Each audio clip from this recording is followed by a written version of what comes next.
Dalam urusan musibah itu cara pandang kita yang kita perlu benahi. Jadi gini, kalau musibah itu menimpa kepada Anda,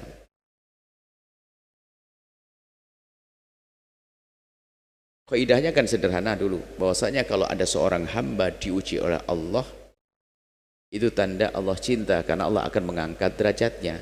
Tandanya dia kuat dengan ujian. Innallah idza habba abdan ibtalah. Allah kalau mencintai hambanya akan Allah uji dan diberi kekuatan untuk bisa menyelesaikan ujiannya. Makanya setiap Anda mendapatkan musibah atau bencana, maka katakan bahasanya di dalamnya ada ujian. Anda mau naik pangkat, sehingga Anda melewatinya dengan penuh harapan, bukan menjadi orang putus asa. Diuji dengan sakit, diuji dengan husnudzon langsung, karena Allah akan mengangkat derajatku, derajat keluargaku, derajat anakku, dan sebagainya. Kan begitu, ini kaidahnya. Jadi kapan Allah menguji, husnudzon yang harus kita hadirkan, bahwasanya Allah akan mengangkat derajatku. Maka lewati musibah itu adalah dengan menyerah kepada Allah tanpa protes dan seterusnya. Kemudian setelah itu baru cara pandang. Kan ada musibah itu, biarpun semuanya adalah pengangkatan, semua adalah untuk membuat perubahan, untuk menjadikan orang itu berubah. Jadi kalau ada seorang hamba kena musibah itu ada beberapa makna. Yang pertama adalah untuk menghapus dosanya. Kebaikan juga kalau kita sekarang kita banyak dosa. Yang kedua adalah untuk pengangkatan derajat. Yang ketiga adalah untuk tabungan pahala di akhirat. Itu kan semua musibah untuk orang beriman. Orang beriman kalau dapatkan musibah seperti itu. Tapi kalau orang tidak beriman, kalau mendapatkan musibah di dunia, mukaddimah musibah di akhirat. Sakit gigi yang Anda rasakan kemarin itu, kalau Anda serahkan kepada Allah jadi pahala.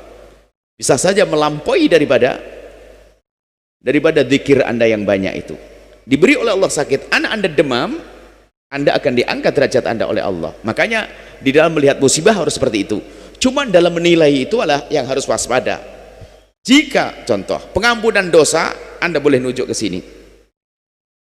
Jadi kalau Anda mendapatkan satu ujian, musibah, sakit dan sebagainya, Anda husnudzon, ini karena dosaku ya Allah, puji syukur padamu telah kuberi sakit, dan semoga dengan ini ampuni aku ya Allah. Ampuni. Jadi kalau nunjukkan diri boleh, karena saya banyak dosa. Tapi kalau nunjuk ke orang, sedikit adab dong. Bahasanya, semoga Allah mengangkat derajatmu. Ini adab, jangan sampai tuh karena lu banyak dosa, makanya lah kan tidak enak, ini nggak punya adab. Adab menilai itu penting. Kadang-kadang kita salah memahami ilmu. Orang Jogja kena gempa bumi karena banyak dosa. Wah, dia kurang ajar. Kenapa ada kita katakan orang Jogja kena gempa bumi, semoga Allah mengangkat derajat mereka, Allah memberikan pahala. Itu lo punya adab, tata krama. Karena bisa saja yang kena gempa itu nggak punya dosa dia. Orang sakit lama, ahli istighfar, kegencet. Loh. Jadi cara pandang aja. Anda punya tata krama dan kesomaan dalam pandang. Jadi kalau musibah menimpa orang lain, besarkan hatinya. Allah akan mengangkat derajatmu, Allah akan memuliakanmu, Allah akan gitu. Dan Allah mengampuni pakai gitu, tidak usah karena dosa-dosa. Aceh tsunami, karena di Aceh banyak dosa, banyak pezina. Loh, kalau urusannya banyak pezina dan pendosa, Cirebon juga harus kena tsunami dong. Kadang kita sering mandang orang dengan pandangan picik, kelompok pandangan picik. Ini karena tidak punya adab kita mandang orang lain. Kenapa kita katakan Aceh diangkat derajat mereka oleh Allah, ditenggelamkan? Dalam hadis Nabi kan disebutkan termasuk orang mati syahid mati tenggelam. Loh, kan enak. Sehingga yang hidup tuh, anak-anak yang hidup tuh ada kebanggaan, ayahku mati syahid.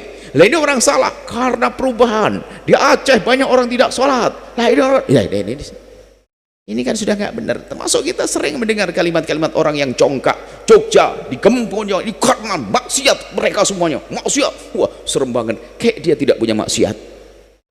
Kalau urusan maksiat kayaknya gempa dulu dia yang kena. Jadi tolong cara pandang yang santun ya, yang sopan. Kalau melihat musibah pada orang lain, jangan Anda mengingat dosanya. Bisa jadi bukan karena dosa, tapi karena Allah ingin mengangkat derajatnya. Tapi kalau menimpa kita, boleh ini karena dosa saya, lalu kita merenung dengan ibuku, dengan saudaraku, itu ampuni aku ya Allah, boleh.